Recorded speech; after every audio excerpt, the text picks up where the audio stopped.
தமிழ் பேசும் அனைத்து ஜோதிட நேயர்களுக்கும் அன்பான வணக்கங்க. மேஷ ராசிக்கு இந்த பதிவுனால என்ன நன்மை இருக்குது அப்படின்னு யோசிக்கிறீங்களா? அதை தெரிஞ்சுக்கிறதுக்கு முன்னாடி முருகப்பெருமான மனதார வேண்டிக்கோங்க. நீங்களும் நான் சொல்கிற மந்திரத்தை 3 முறை சொல்லிக்கிட்டே உங்களால் முடிஞ்சதுன்னா கமெண்ட் பாக்ஸில் ஒரு முறை கமெண்ட் பண்ணுங்க. ஓம் முருகா போற்றி, ஓம் முருகா போற்றி, ஓம் முருகா போற்றி. என்னை ஜெயிக்க வைத்த கந்தா கடம்பா கதிர்வேலா, நீதான் இந்த மேஷ ராசிக்காரர்களை வழிநடத்தி வாழ்க்கையில செழிக்க வைக்க வேண்டும். முருகனின் காலடியை தொட்டு வணங்கி நான் இந்த பதிவை தொடங்குறேங்க. தினமும் உங்களுக்கு கிரகநிலை மாற்றத்தால் வரக்கூடிய சுப பலன்களை அறிய கட்டாயம் சப்ஸ்கிரைப் பண்ணி பெல் பட்டன் அப்புறம் ஆல்னு ஆப்ஷன் இருக்கும், அதையும் கொடுத்து வைங்க. ஒவ்வொரு பதிவும் உங்களைய வெற்றியடைய வைக்க வேண்டும் அப்படிங்கிற எண்ணத்துல தாங்க போடுறோம். மேஷ ராசிக்காரங்க நல்லது கெட்டதை முழுசா தெரிஞ்சவங்க. செவ்வாய் பகவான ராசி அதிபதியா கொண்டவங்க. அஸ்வினி பரணி கார்த்திகை நட்சத்திரம் 1ஆம் பாதம் நட்சத்திரக்காரங்க. ரொம்ப ரொம்ப புத்திசாலிக்காரங்க. மேஷ ராசிக்காரங்க போர் குணம் கொண்டவங்க. உங்ககிட்ட சண்டை போட்டு ஜெயிக்கிறது ரொம்ப ரொம்ப கஷ்டங்க. மேஷ ராசிக்காரங்க வாழ்க்கையில பிறந்ததுலேருந்தே கஷ்டம் தான். நீங்க நினைப்பீங்க மேஷ ராசிக்கு மட்டும்தான் கஷ்டம் இருக்குதா, ஏன் எல்லா ராசியும் தானே கஷ்டப்படுறாங்க அப்படின்னு நினைப்பீங்க. மற்ற ராசிக்காரங்களை விட உங்களுக்கு கஷ்டங்கிறது கொஞ்சம் அதிகமாகவே இருக்குதுங்க. நல்லது கெட்டதை முழுசா தெரிஞ்சவங்க. எல்லா இடங்கள்லையும் நேர்மையையும் உண்மையை மட்டுமே நம்பக்கூடியவங்க. உங்களுக்கு சொந்தமோ பந்தமோ அது தப்புனா அது தப்பு தான், வெட்டு 1 துண்டு 2ன்னு பேசக்கூடியவங்க. உங்களை ஒருத்தர் பஞ்சாயத்து கூட்டிட்டு போறார் அப்படின்னா நீங்க கூட்டிட்டு போற பக்கமெல்லாம் சப்போர்ட் பண்ண மாட்டீங்க. எந்த தரப்புல நியாயம் இருக்குதோ அங்கதான் நீங்க சப்போர்ட் பண்ணுவீங்க. உண்மை நியாயத்துக்கு மட்டுமே என்னைக்குமே கை கொடுப்பீங்க. உண்மைக்கு புறம்பா எந்த ஒரு விஷயத்தையுமே செய்ய மாட்டீங்க. இதனாலதான் மேஷராசிக்காரங்களுக்கு நிறைய கஷ்டங்களும் துன்பங்களும் அதிகமாகவே ஏற்பட்டு இருக்கு. புதுமையான சிந்தனைகளுக்கு சொந்தக்காரங்க. பூ போல மனசு, கோபத்தை மறைச்சிட்டு சிரிப்பை மட்டும் காட்டக்கூடியவங்க. எடுத்த காரியத்தை எப்படியாவது முடிச்சிடணும் அப்படிங்கிறதுக்காக கஷ்டப்பட்டு போராடக்கூடியவங்க. தங்களுடைய கஷ்டத்தையும் கண்ணீரையும் கடுகளவு கூட மற்றவங்களுக்கு தெரியாம பார்த்துப்பாங்க. இதனால பார்க்குறவங்க எல்லாருமே மேஷ ராசியா, இவங்களுக்கு என்னப்பா சூப்பரா இருக்காங்க, இவங்களுக்கு என்ன குறைச்சல் அப்படின்னு தான் நினைச்சிட்டு இருக்காங்க. ஆனா வீட்டில் சாப்பாட்டுக்கு கூட கஷ்டப்படுறது உங்களுக்கு மட்டும்தாங்க தெரியும். கஷ்ட காலத்துல திரும்பி பார்க்க கூட ஆள் கிடையாது. ஏதோ தட்டு தடுமாறி எந்திரிச்சு நிக்கிறப்போ உங்களை குறை சொல்றதுக்குன்னே நிறைய பேர் தேடி வருவாங்க. உங்க சொந்தக்காரங்க நண்பர்களுக்கு ஒரு தேவை இருக்குதுன்னா மட்டும்தான் உங்ககிட்ட வருவாங்க. அந்த தேவை முடிஞ்ச உடனே உங்களை தூக்கி போட்டுருவாங்க. மறுபடியும் அவங்க வந்து உங்ககிட்ட உதவின்னு கேட்பாங்க. அவங்க உங்களுக்கு முன்னாடி பண்ண துரோகத்தை எல்லாமே மறந்துட்டு மீண்டும் அவங்களுக்காக உதவி செஞ்சு ஏமாறக்கூடியவங்க தான் நீங்க. வரக்கூடிய நாட்கள்ல இருந்து உங்களுடைய வாழ்க்கை முறை அப்படிங்கிறது முழுவதுமாக மாறப்போகுதுங்க. கடந்த காலகட்டங்களில் நீங்களும் தங்களுடைய வாழ்க்கையில நீங்க நல்லது நடக்க போகுதுன்னு நினைச்சிட்டு இருந்திருப்பீங்க. ஆனா உங்களுக்கு அந்த டைம்ல ஒரு மிகப்பெரிய ஏமாற்றம் தான். புதுசா ஒரு சில பிரச்சனைகளும் கஷ்டங்களும் இந்த விரயச்சனி மூலமாகவே அதிகமாகவே ஏற்பட்டு இருந்திருக்கும். கடந்த காலகட்டங்களில் சொந்த பந்தத்தை இழந்தீங்க, சொத்துக்களை இழந்தீங்க, தங்களுக்கு நெருக்கமா இருக்கக்கூடிய உறவுகளையுமே இழந்தீங்க. கடைசியா நான் மட்டும்தான் எல்லாத்தையுமே இழந்துட்டு நிக்கிறதா இருக்குது, எனக்கு உயிர் வாழவே பிடிக்கலன்னு சொல்லிட்டு இருக்கீங்க. இதுக்கு மேல என்னால வாழவே முடியல சாமி, தயவு செஞ்சு என்னை வந்து உன் கூடையே கூட்டிட்டு போயிரு. நான் இவ்வளவு கஷ்டப்பட்டதுக்கு அப்புறம் எனக்கு வாழ்க்கையில வாழணுங்கிற எண்ணம் சுத்தமாவே போயிருச்சு. உங்க மனசுல கவலையும் துன்பமும் தான் அதிகமாகவே இருக்குதுங்க. நீங்க செய்யக்கூடிய ஒவ்வொரு விஷயத்தையுமே தடுப்பதற்கும் உங்களை அவமானப்படுத்துவதற்கும் இங்க நிறைய நபர்கள் வந்து முயற்சி பண்ணிட்டு இருக்காங்க. இது எல்லாமே தெரிஞ்சுமே கூட நீங்க என்னமோ பண்ணுங்க எனக்கு என்ன வந்துச்சு அப்படின்னு தன்னுடைய வேலையில மட்டும் என்னைக்குமே குறிக்கோளா இருக்கவங்க தான் நீங்க. ஏன் எனக்கு மட்டும் ஏன் இவ்வளவு கஷ்டம் வருது, என்னோட வாழ்க்கையில நான் யாருக்குமே கெடுதலையோ கஷ்டத்தையோ துன்பத்தையோ கொடுத்ததில்லை, எனக்கு மட்டும் ஏன் இந்த நிலைமை அப்படின்னு தான் நிறைய நபர்கள் சொல்லிட்டு இருக்கீங்க. மேஷராசிக்காரங்களுக்கு பிரச்சனைங்கிறது வரும், அது கொஞ்ச நாள் இருக்கும், அதுக்கப்புறம் இந்த பிரச்சனை போயிடும். இந்த மாதிரி பிரச்சனை வரும் போகும் அப்படிங்கிற நிலைமையில தான் நிறைய நபர்கள் வாழ்ந்துட்டு இருக்கீங்க. நீங்க என்னதான் பிரச்சனையை தவிர்த்தாலும் ஏதாவது ஒரு சூழல்ல உங்களை நோக்கி பிரச்சனையும் கஷ்டமும் வந்துக்கிட்டு தாங்க இருக்கு. ஆனால் இனி வரக்கூடிய நாட்களில் உங்களுக்கு இன்பத்தையும் மகிழ்ச்சியையும் மட்டுமே தரக்கூடிய ஒரு காலகட்டமாகவே அமைஞ்சிருக்குது. இது நாள் வரைக்கும் நடந்த கெட்ட விஷயத்தை எல்லாமே விட்டுருங்க. இனி வரக்கூடிய நாட்களில் உங்களுக்கு எப்படிப்பட்ட நன்மைகள் நடக்க போகுது அப்படிங்கிறத நம்ம தொடர்ந்து பார்க்க போகிறோம். கடந்த ஒரு 3 வருடமாகவே பார்த்தீங்கன்னா விரயச்சனி மூலமாக நிறைய கஷ்ட துன்பங்களை வந்து மேஷராசிக்காரங்க அனுபவிச்சிருப்பீங்க.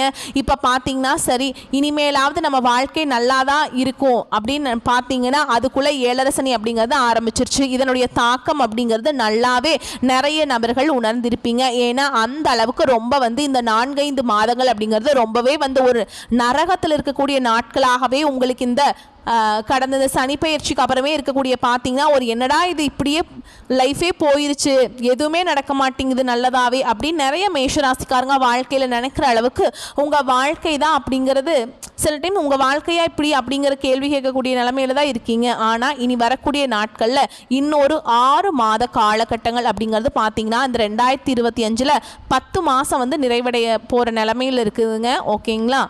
மீதி இருக்கக்கூடிய 2 மாதங்களும் அடுத்து 2026 முதல் 4 மாதங்களை பொறுத்த வரைக்கும் பார்த்தீங்கன்னா உங்களுக்கு நல்ல ஒரு முன்னேற்றத்தை தரக்கூடிய ஒரு காலகட்டமாகவே பார்க்கப்படுதுங்க. ஏன்னா இந்த இடைப்பட்ட 6 மாத காலகட்டங்கள் பார்த்தீங்கன்னா உங்களுக்கு சனியுடைய வக்ர பயிற்சியும் குருவுடைய பயிற்சியும் சந்திர பயிற்சி சூரிய பயிற்சி இந்த 4 ராஜ கிரகங்களுடைய பயிற்சிகள் பார்த்தீங்கன்னா இந்த 6 மாத காலகட்டங்களில் நடக்க இருக்கிறதுனால உங்களுக்கு வரக்கூடிய நாட்களில் ஏழரை சனியோட தாக்கம் அப்படிங்கிறது உங்களுக்கு சற்று குறைவாக தான் இருக்க போகுது. இதன் மூலமாக ஓரளவுக்கு பார்த்தீங்கன்னா பொருளாதாரத்தில் நல்ல ஒரு உயரத்துக்கு போகிற நிலைமை வந்து உங்களுக்கு வரப்போகுதுங்க. ஏன்னா இந்த ஏழரை சனியோட தாக்கம் அப்படிங்கிறது இன்னொரு 4 வருடங்களுக்கு முழுவதுமாகவே இருக்க போகுது. இடைப்பட்ட நாட்களில் உங்களுக்கு இத்தனை நாட்களாக மைனஸாக மட்டுமே செயல்பட்டு கொண்டிருந்த சனி பகவான் இனி வரக்கூடிய ஒரு 6 மாத காலகட்டங்களுக்கு உங்களுக்கு முழுவதுமாக ப்ளஸ்ஸாக மட்டுமே செயல்பட போகிறார். அதுதான் இந்த சனியுடைய வக்ர பயிற்சி. அடுத்துதான் பார்த்தீங்கன்னா உங்களுக்கு குருவுடைய பயிற்சியும் பார்த்தீங்கன்னா உங்களுக்கு இந்த ஐப்பசி மாத இறுதியில் பார்த்தீங்கன்னா உங்களுக்கு ஸ்டார்ட் ஆக போகுது. என்னங்க இது, எங்களுக்கு குரு பயிற்சி மூலமாக எந்த ஒரு நல்லதுமே நடக்க மாட்டேங்குது, பொருளாதாரத்தில் நாங்கள் நிறைவே அடைய முடியல, நிறைய கஷ்டப்பட்டுட்டே இருக்கோம், பிஸ்னஸ் லாஸ் ஆகுது, வாங்குற காசு தங்க மாட்டேங்குது, இந்த மாதிரி ஏதாவது ஒரு செலவு மேலே செலவு வந்துக்கிட்டே இருக்குது சாமி அப்படின்னு தான் நிறைய மேஷராசிக்காரங்க சொல்லிட்டு இருக்கீங்க. இந்த குருவுடைய பயிற்சி மூலமாக பொருளாதாரத்தில் நல்ல ஒரு முன்னேற்றம் அப்படிங்கிறது வரக்கூடிய நாட்களில் உங்கள் வாழ்க்கையில் ஏற்பட போகுது. கடந்த காலகட்டங்களில் நல்ல ஒரு வேலைங்கிறது கிடைச்சிருக்காது. ஏதோ ஒரு கிடைக்கிற வேலைக்கு ஒரு 10,000 சம்பளத்துக்கோ 15,000 சம்பளத்துக்கோ பிடிக்காத ஒரு வேலையை குடும்ப கஷ்டத்துக்காக வேறு வழியே இல்லாமல் செஞ்சுட்டு இருந்திருப்பீங்க. ஆனால் இனி வரக்கூடிய நாட்களில் நீங்கள் படித்த படிப்புக்கு ஏற்ற மாதிரியும் உங்களுக்கு பிடிச்ச மாதிரியும் நீங்கள் ஒரு அரசாங்க வேலைக்கு ட்ரை பண்ணாலும் சரி, இல்லை ஒரு ஐடி ஜாபோ ப்ரைவேட் ஜாபோ பேங்க் ஜாபோ நீங்கள் எங்கே வேலைக்கு ட்ரை பண்ணாலும் அந்த ஜாப் அப்படிங்கிறது உங்களுக்கு நிச்சயமாக கிடைக்க போகுதுங்க. கோர்ட்டு கேஸுன்னு ரொம்ப நாட்டில் அலைஞ்சிட்டு இருக்க நபர்களுக்கு விரைவில் உங்களுக்கு சாதகமாகவே தீர்ப்பு வரும். சொத்து பிரச்சனையும் உங்களுக்கு சாதகமாகவே முடியும். சனி பகவானுடைய பார்வை உங்களுக்கு நேரடியாகவே இருக்குது. இதன் மூலம் வருமானம் அப்படிங்கிறது பல வழிகளில் வரும். தொழிலில் லாபம் சற்று அதிகமாகவே கிடைக்கும். அரசியல்வாதிகளை பொறுத்த வரைக்கும் புதிய பொறுப்புகள் புதிய பதவிகள் எல்லாமே தானாகவே உங்களை வந்து சேரும். ராகு கேதுவால உங்களுடைய செல்வாக்கு உயரும், உடல் ஆரோக்கியம் மேம்படும், சங்கடங்கள் நீங்கும். மறைமுகமாக உங்க தொழில் வாழ்க்கையிலும் சரி இல்லற வாழ்க்கையிலும் சரி நிறைய நபர்கள் வந்து தொல்லை கொடுத்திருப்பாங்க. இனி அவங்களுடைய தொந்தரவுங்கிறது முழுவதுமாக இருக்காது. கடந்த காலகட்டங்களில் நீங்களும் ஒரு கம்பெனியில் இரவு பகல் பார்க்காம உழைச்சிட்டு இருந்திருப்பீங்க. உங்களுடைய சொந்த கம்பெனியாக நினைச்சு வேலை செஞ்சிருப்பீங்க. ஆனால் உங்களுக்கு இது நாள் வரைக்கும் சரியான ஒரு அங்கீகாரம் அப்படிங்கிறது கிடைச்சிருக்காது. உங்கள் கூடையோ இல்லை உங்களுக்கு அப்புறமோ கூட நிறைய நபர்கள் வேலைக்கு வந்திருப்பாங்க. அவங்களுக்கு நிறைய சலுகைகள் எல்லாமே கிடைச்சி ஒரு ஹையரான பொசிஷனில் இருந்துட்டுருப்பாங்க. ஆனால் நீங்கள் எப்படி வேலைக்கு போய் சேர்ந்தீங்களோ அதே மாதிரி தான் இன்னைக்கு வரைக்குமே இருந்திருப்பீங்க. ஆனால் இனி வரக்கூடிய நாட்களில் உங்களுக்கு சம்பள உயர்வு பதவி உயர்வு உங்களுக்கு மேல் இருக்கக்கூடிய அதிகாரிகளுடைய ஆதரவு முதற்கொண்டு உங்களுக்கு விரைவில் கிடைக்க போகுது. தொழிலில் இருந்த தடைகள் விலகுவது மட்டும் இல்லாமல் சிலர் வந்து புதிதாக தொழில் தொடங்குவீங்க. உற்பத்தியில் இருந்த தடைகள் நீங்கி தொழிலை விரிவு செய்வீங்க. வரக்கூடிய நாட்களில் விற்பனை அதிகமாகும். ஏற்றுமதி இறக்குமதி தொழிலில் நல்ல லாபம் கிடைக்கும். நீங்கள் செய்யக்கூடியது சின்ன தொழிலோ பெரிய தொழிலோ நல்ல ஒரு வளர்ச்சி அப்படிங்கிறது நிச்சயமாக உங்களுக்கு கிடைக்கும். வரக்கூடிய நாட்களில் தெய்வ சிந்தனை அதிகமாகும். பெரியோர்களுடைய உதவிகள் கிடைக்கும். உறவுகளில் இருந்த சண்டை சச்சரவு முழுவதுமாகவே விலகும். புதிய நண்பர்கள் உங்களுக்கு உதவி செய்வாங்க. தொழிலை ஏற்பட்ட நெருக்கடிகள் நீங்கும். முடங்கி கிடந்த நிறுவனங்கள் மீண்டும் இயங்கும். வியாபாரத்தில் எதிர்பார்த்த லாபம் கிடைக்கும். புதிய தொழில் தொடங்கக்கூடிய முயற்சிகள் கண்டிப்பாக கண்டிப்பாக உங்களுக்கு வெற்றியை தரும். கடந்த காலகட்டங்களில் திருமண நிலை அப்படிங்கிறது மேஷ ராசிக்காரங்களுக்கு நிறைய பிரச்சனையும் சிக்கலையும் மட்டுமே பெரும்பாலும் சந்திச்சிருப்பீங்க. இதில் குறிப்பாக பார்த்தீங்கன்னா பெண்களுக்கு ஏதாவது ஒரு வகையில் திருமணம் அப்படிங்கிறது எளிமையாக அடைஞ்சிருது. ஆனால் ஆண்கள் தான் ரொம்ப ரொம்ப பாவம். ஏன்னா வயது பார்த்தீங்கன்னா 30, 33, 35, 38 வயது வரைக்குமே நிறைய ஆண்கள் வந்து திருமண நிலை அடையாமல் கஷ்டப்பட்டுட்டு இருக்கீங்க. இதற்கு காரணம் பார்த்தீங்கன்னா ஜாதகத்தில் பார்த்தீங்கன்னா ராகு கேது செவ்வாய் இருக்குது, சுத்த ஜாதகம் இந்த மாதிரி நிறைய இருக்கிறதுனால தான் வந்து பார்த்தீங்கன்னா திடீர்னு பார்த்தீங்கன்னா உங்களுக்கு திருமணத்தில் நிறைய சிக்கலும் பிரச்சனையும் உருவாகிட்டு இருக்கு. ஆனால் இனி வரக்கூடிய நாட்களில் நீங்கள் எதிர்பார்த்த மாதிரியே நல்ல ஒரு வரன் அப்படிங்கிறது விரைவில் உங்களுக்கு அமைய போகுதுங்க.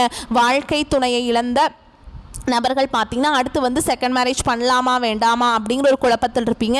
நீங்கள் எதிர்பார்த்த மாதிரியே வரக்கூடிய நாட்களில் நல்ல ஒரு மறுவாழ்க்கை அப்படிங்கிறது விரைவில் உங்களுக்கு அமையும். குழந்தை பாக்கியத்திற்காக எங்கிய மேஷராசி நேயர்கள் பார்த்தீங்கன்னா எங்களுக்கு மேரேஜ் ஆகி 3 வருஷம் ஆகுது சாமி, 5 வருஷம் ஆகுது, 8 வருஷம் ஆகுது, நாங்களும் போகாத ஹாஸ்பிட்டல் இல்லை, பார்க்காத ட்ரீட்மெண்ட் இல்லை, வாரத்தில் 3 நாள் முருகர் கோவிலுக்கு போய் வழிபாடு செஞ்சுட்டு வந்துட்டுருக்கோம், ஆனால் எங்களுக்கு குழந்தை பாக்கியமே இல்லை சாமி அப்படின்னு நிறைய நபர்கள் சொல்கிறீங்க. வரக்கூடிய நாட்களில் ஒரு 6 மாத காலகட்டங்களுக்குள்ள உங்களுக்கு உடல் சார்ந்த பிரச்சனைகள் அனைத்தும் முழுவதுமாக நிவர்த்தியாகி நிச்சயமா உங்களுக்கு குழந்தை பாக்கியம் அப்படிங்கிறது விரைவில் உண்டாகும். பிரிந்திருக்கக்கூடிய கணவன் மனைவி எல்லாமே பார்த்தீங்கன்னா நீங்க மீண்டும் ஒரு முறை நேரில் சந்திச்சு பேசக்கூடிய வாய்ப்பு கிடைக்கும் பட்சத்தில் இருவரும் ஒன்றாக இணைந்து வாழ்வீங்க. கடந்த காலகட்டங்களில் காதல் அதிகமான தோல்விகளை மட்டுமே சந்திச்ச ராசின்னு பார்த்தீங்கன்னா அது மேஷ ராசிக்காரங்க தான். ஆனால் இனி வரக்கூடிய நாட்களில் உங்களுடைய காதலை வெளிப்படுத்தும் போது அந்த காதல் கண்டிப்பாக கைகூடும். வீட்டில் போய் சொல்லும்போது பெற்றோர்களை உங்களுக்கு முன்னாடி நின்று திருமணம் செய்து வைக்கக்கூடிய வாய்ப்புகள் அதிகமாகவே உள்ளது. இனி வரக்கூடிய நாட்களில் கடினமான காரியத்தையுமே சுலபமாக செஞ்சு முடிப்பீங்க. உங்கள் எளிமையான பேச்சு திறமையால் நீங்கள் அனைவரையுமே கவர்ந்தெழுப்பீங்க. சமூகத்தில் உங்கள் பெயருக்கும் புகழுக்கும் படிப்படியாக முன்னேற்றம் வரப்போகுது. சிலருக்கு படிப்பதற்காகவும் வேலை விஷயமாகவும் தொழில் விஷயமாகவும் வெளியூர் வெளிநாடு போகக்கூடிய வாய்ப்புகள் எல்லாமே கிடைக்க போகுது. உங்கள் குடும்பத்தில் கடந்த காலகட்டங்களில் எந்த ஒரு சுப நிகழ்ச்சியுமே நடந்திருக்காது. இதை நினச்சி வீட்டில் இருக்கக்கூடிய பெரியவங்க எல்லாமே ரொம்பவே வருத்தப்பட்டு இருந்திருப்பாங்க. ஆனால் இனி வரக்கூடிய நாட்களில் உங்கள் குடும்பத்தில் திருமணம், சீமந்தம், புதிதாக வீடு கட்ட ஆரம்பிப்பீங்க. கிரகப்பிரவேசம் போன்ற சுப நிகழ்ச்சிகள் எல்லாமே நடக்க போகுதுங்க. மேஷ ராசியை பொறுத்த வரைக்கும் நீங்கள் ஆண்களோ பெண்களோ அரசு வேலையோ தனியார் வேலையோ கூலி வேலையோ நீங்கள் எதிர்பாராத வருமானம் அப்படிங்கிறது உங்களுக்கு இரட்டிப்பு மடங்காக கிடைக்க போகுது. சேமிப்பு அப்படிங்கிறது பல மடங்காக உயரப்போகுது. இதன் மூலமாக கடந்த காலகட்டங்களில் ஏற்பட்ட கடன் பிரச்சனை அனைத்தும் வரக்கூடிய நாட்களில் முழுவதுமாக நிவர்த்தியாக போகுது. இனி உங்களுடைய வளர்ச்சி அப்படிங்கிறது ஒரு மிகப்பெரிய ஒரு அசுர வளர்ச்சியாக இருக்க போகுது. உங்களுடைய வளர்ச்சியை கண்டு உங்களுடைய உறவினர்கள், சொந்தக்காரங்க, நண்பர்கள், உங்களுடைய குடும்ப உறவுகளே உங்களுக்கு எதிரிகளாகவும் துரோகிகளாகவும் உங்கள் மீது பொறாமைப்படக்கூடிய நபர்களாகவும் மாறக்கூடிய வாய்ப்புகள் அதிகமாகவே உள்ளது. உங்களை எப்படியாவது அழிச்சிடணும், உங்களுக்கு குளிப்பறிக்கணும் அப்படின்னு சொல்லிட்டு உங்களுடைய நண்பர்கள், உங்களுடைய ரொம்ப க்ளோஸாக இருக்கக்கூடிய நபர்கள் கூட அதிகமாக உங்களுக்கு நினைக்கலாம். முடிஞ்ச அளவுக்கு தவறான உறவுகள், தவறான நபர்கள் என்று தெரிய வரும் பட்சத்தில் அவர்களிடமிருந்து உடனடியாக கொஞ்ச நாட்கள் மட்டும் விலகி இருப்பது மேஷ ராசிக்கு ரொம்ப ரொம்ப நல்லதுங்க. தந்தை வழி உறவுகளுடன் சகிப்புத்தன்மையை கடைபிடிக்க வேண்டிய காலகட்டம்ங்க. அரசாங்க காரியங்கள் இழுபறியாக இருக்கும், அப்புறம் முடிஞ்சிருங்க.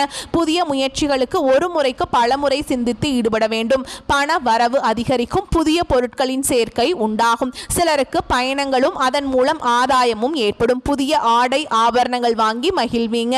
ஆனால் குடும்பத்தில் அடிக்கடி வீண் விவாதம், கணவன் மனைவிக்கிடையே கருத்து வேறுபாடுகள் ஏற்படக்கூடும். ஒருவரை ஒருவர் அனுசரித்து செல்வதன் மூலம் பாதிப்புகளை தவிர்க்கலாம். வாழ்க்கை துணையின் ஆரோக்கியத்தில் கவனம் தேவைங்க. பிள்ளைகளின் பிடிவாத போக்கு கவலையை தரும். தந்தையுடன் கருத்து வேறுபாடு ஏற்படக்கூடும் என்பதால் அவருடன் பேசும்போது பொறுமையை கடைபிடிக்க வேண்டும். சகோதர வகையில எதிர்பார்த்த காரியம் அனுகூலமாக முடியும். எதிரிகளால் ஏற்பட்ட இடையூறுகள் நீங்கும். பழைய கடன்களை திருப்பி கொடுக்கும் வாய்ப்பு ஏற்படும். கொடுத்த கடன் திரும்ப கிடைக்கும். சிலருக்கு ஷேர் மூலம் பணவரவுக்கு வாய்ப்புண்டு. உத்தியோகத்தில் பணிச்சுமை அதிகரிக்கும். சக ஊழியர்கள் அனுசரணையாக நடந்துப்பாங்க. கூடுமானவரை உங்கள் பணிகளில் மட்டுமே கவனம் செலுத்த வேண்டும். உயர் அதிகாரிகளின் ஆதரவு கிடைக்கும். எதிர்பார்த்த சலுகை கிடைக்கும். தொழில் வியாபாரம் விறுவிறுப்பாக இருக்கும். போட்டிகளால் ஏற்பட்ட நெருக்கடிகள் குறையும். ஆனாலும் சக வியாபாரிகளால் மறைமுக எதிர்ப்புகளை சந்திக்க வேண்டி வரும். வீண் அலைச்சலும் அதனால் மனச்சோர்வும் அதில் உடல் அசதியும் அதனால உண்டாகும். வியாபாரத்தை முன்னிட்டு வெளியூர் பயணங்கள் மேற்கொள்ள நேரிடும். குடும்பத்தை நிர்வகிக்கும் பெண்களுக்கு குடும்பத்தில் அனைவரையும் அனுசரித்து செல்வது நல்லதுங்க. அக்கம் பக்கத்தில் இருப்பவர்களின் ஒத்துழைப்பு மனதுக்கு உற்சாகத்தை ஏற்படுத்தும். வேலைக்கு செல்லும் பெண்கள் அலுவலகத்தில் தங்கள் பொறுப்புகளில் கவனமாக இருப்பது ரொம்ப அவசியம்ங்க. வாழ்க்கையின் அர்த்தத்தை முழுமையாக கொண்டு வாழ்வீங்க. ஓகேங்களா? ஆனால் இந்த காலகட்டத்தில் நீங்கள் கவனமாக செயல்பட வேண்டும். பூர்வ புண்ணிய ஸ்தானத்தில் சஞ்சரித்து வரும் கேது குடும்பத்திற்குள்ள குழப்பங்களை ஏற்படுத்துவார். பூர்வீக சொத்துல எதிர்பாராத பிரச்சனைகளை உண்டாக்குவார். உறவுகளுக்கும் உங்களுக்கும் இடைவெளியை ஏற்படுத்துவார். புதிய நட்புகளால குடும்பத்திற்குள்ள குழப்பத்தை உருவாக்குவார். லாபஸ்தானத்தில் சஞ்சரித்து வரும் ராகு உங்களுக்கு வேண்டிய வசதி வாய்ப்பை வழங்குவார். தொழில் வியாபாரம் முன்னேற்றம் அடையும். வருமானம் அதிகரிக்கும். கையில பணம் புரளும். வெளிநாட்டில் இருந்து எதிர்பார்த்த தகவல்கள் வரும். கேட்டிருந்த இடத்திலிருந்து பணம் கிடைக்கும். சிலருக்கு எதிர்பாராத பணியிட மாற்றம் ஏற்படும். சிலர் வசிக்கும் இடத்தை விட்டு வேறு இடத்திற்கு செல்லும் நிலையும் ஏற்படும். சொந்த வீட்டில் குடியேறும் நிலை சிலருக்கு ஏற்படுங்க. தொழில அக்கறை அதிகரிக்கும். வீண் செலவு விரய செலவு குறையும். மனதில் நிம்மதி உண்டாகும். மாணவர்களுக்கு படிப்பில் ஏற்பட்ட பின்னடைவு விலகும். விவசாயிகளுக்கு விளைச்சல்ல கூடுதல் கவனம் செலுத்துவது நல்லதுங்க. மேலும் உங்களை பொறுத்த வரைக்கும் சில இடங்களில் வெற்றி வாய்ப்பு பிரகாசமாக இருக்கும். சில இடங்களில் போராட்டம் அதிகமாக இருக்கும். உத்தியோக ரீதியாக சில உயர்வுகள் வரலாம். அதே நேரத்தில் எதிர்பார்த்த பதவி உயர்வு கிடைக்கும். வியாபாரத்தில் சில மாற்றங்கள் உண்டாகும். புதிய முயற்சிகளுக்கு வாய்ப்பான காலகட்டம். குடும்பத்திலிருந்து வந்த சிரமங்கள் நீங்கும். பிள்ளைகளால் சில நன்மைகள் உண்டாகும். உத்தியோகத்தில் சுமூகமான சூழல் இருக்கும். பதவி உயர்வு சம்பள உயர்வு பட்டு பேச்சுவார்த்தை நடக்கும். வியாபாரத்தில் அதிக லாபம் உண்டாகும். தொழிலை மேம்படுத்த சரியான கால கட்டம்ங்க. குடும்பத்தில் இருந்த குழப்பங்கள் நீங்கும். பிள்ளைகளால் செலவுகள் வரலாம். பெரியோர்களின் ஆதரவு கிடைக்கும். குடும்ப தேவைக்காக பணத்தை சேகரிப்பதில் கவனம் செலுத்த வேண்டும்ங்க. கலைத்துறையினருக்கு எதிர்பார்த்த வாய்ப்புகள் கிடைத்து நன்மை அடைவீங்க. புதிய முதலீடுகளை மிக எச்சரிக்கையாக இருக்கிறது ரொம்ப ரொம்ப நல்லதுங்க. கணவன் மனைவிக்கிடையே அந்யோன்யம் அதிகரிக்கும். குடும்ப விஷயமாக வெளியூர் பயணங்களை மேற்கொள்ள வேண்டி வரும். பண தேவைகள் பூர்த்தியாகும். உடல் ஆரோக்கியம் நன்றாக இருக்கும். அரசாங்க வழியில இழுபறியாக இருந்த காரியங்கள் சாதகமாக முடியும். தந்தையிடம் எதிர்பார்த்த உதவிகள் கிடைக்கும். பிள்ளைகளால் பெருமைகள் உண்டாகும். உறவினர்கள் மூலம் ஆதாயம் உண்டாகும். மகன் அல்லது மகளின் திருமண முயற்சிகளில் ஈடுபட சாதகமான காலகட்டம். அலுவலகத்தில் பணிச்சுமை அதிகரிப்பதன் காரணமாக சோர்வு உண்டாகும். பணிகளில் கூடுதல் கவனம் தேவைப்படும். சக ஊழியர்கள் அனுசரணையாக இருப்பது ஆறுதலை தரும். எதிர்பார்த்த சலுகைகள் கிடைப்பது தாமதமாகும். வியாபாரத்தில் லாபம் எதிர்பார்த்த அளவுக்கு இருக்காது என்றாலும் ஓரளவுக்கு திருப்திகரமாக இருக்கும். கடையை புதிய இடத்திற்கு மாற்றவோ அல்லது விரிவுபடுத்தவோ நினைப்பவர்கள் அதற்கான முயற்சிகளை மேற்கொள்ளலாம். குடும்பத்தை நிர்வகிக்கும் பெண்களுக்கு மனதில் அவ்வப்போது லேசான சோர்வு ஏற்படக்கூடும். அலுவலகம் செல்லும் பெண்களுக்கு சலுகைகள் கிடைப்பதற்கு வாய்ப்பு இருக்குதுங்க. எந்த காரியத்தை எப்படி செய்து முடிக்க வேண்டும் என்று மனதுக்குள் போடும் திட்டங்களை ரகசியமாக வைத்து காரியம் சாதிக்கிறது திறமைங்க. பண வரத்து அதிகமாகி பொருளாதாரம் ஓங்கும். முயற்சிகளில் சாதகமான பலன் கிடைக்கும். சுதந்திர எண்ணம் உண்டாகும். சின்ன சின்ன விஷயங்களில் கூட மன நிறைவு ஏற்படும். மேலும் உங்களை பொறுத்த வரைக்கும் நட்சத்திர பலன்களை பார்க்கலாங்க. அந்த வகையில் அஸ்வினி நட்சத்திரம் உங்களை பொறுத்த வரைக்கும் உத்தியோகத்தில் இருப்பவர்களுக்கு வீண் அலைச்சலும் டென்ஷனும் ஏற்பட்டு நீங்கும். வீண் வாக்குவாதங்களை தவிர்ப்பது நல்லது. கணவன் மனைவிக்கிடையே தேவையில்லாத ஒரு விஷயத்தால் கருத்து வேற்றுமை உண்டாகலாம். பிள்ளைகளால் திடீர் செலவு உண்டாகலாம். அடுத்ததா பரணி நட்சத்திரம் உங்களை பொறுத்த வரைக்கும் யாரையும் எதிர்த்து கொள்ளாமல் அனுசரித்து செல்வது நன்மையை தரும். வீண் மனக்கவலை காரிய தாமதம் உண்டாகலாம். பண வரத்து அதிகரிக்கும். வாக்குவன்மை ஏற்படும். உங்கள் பேச்சுக்கு மற்றவர்கள் செவிசாய்ப்பாங்க. புதிய நண்பர்கள் கிடைப்பாங்க. தொலைதூரத்தில் இருந்த தகவல்கள் நல்ல தகவல்களாக வந்து சேரும். அடுத்ததா கார்த்திகை நட்சத்திரம் 1ஆம் பாதம் உங்களை பொறுத்த வரைக்கும் தொழில் வியாபாரத்தில் முன்னேற்றம் காணப்படும். லாபம் கூடும். பழைய பாக்கிகள் வசூலாகும். வியாபாரம் தொழில் தொடர்பான கடித போக்கு சாதகமான பலன்களை தரும். புதிய ஆர்டர்கள் கிடைக்க பெறுவீங்க. பணியாளர்கள் மூலம் நன்மைகள் உண்டாகும். உத்தியோகத்தில் இருப்பவர்கள் திறமையாக எதையும் செய்து முடித்து பாராட்டுகளை பெறுவீங்க. உங்களை பொறுத்த வரைக்கும் பரிகாரம் அப்படின்னு பார்த்தோம்னா செவ்வாய்க்கிழமைகள் தோறும் முருகப்பெருமானுக்கு தீபம் ஏற்றி அர்ச்சனை செய்து வழிபாடு செஞ்சு வந்தீங்க அப்படின்னா எதிர்ப்புகள் விலகும். எல்லா நலன்களும் உண்டாகும். மேலும் உங்களை பொறுத்த வரைக்கும் அதிர்ஷ்டமான கிழமைகள் பார்த்தோம்னா திங்கள் புதன் வெள்ளி இந்த நாட்களை நல்ல காரியங்கள் செய்ய பயன்படுத்திக்கோங்க. நன்மையை கொண்டு முடியும். வரக்கூடிய வாய்ப்பை மட்டும் கெட்டியா பிடிச்சுக்கோங்க. வாழ்த்துக்கள். நன்றி. வணக்கம்.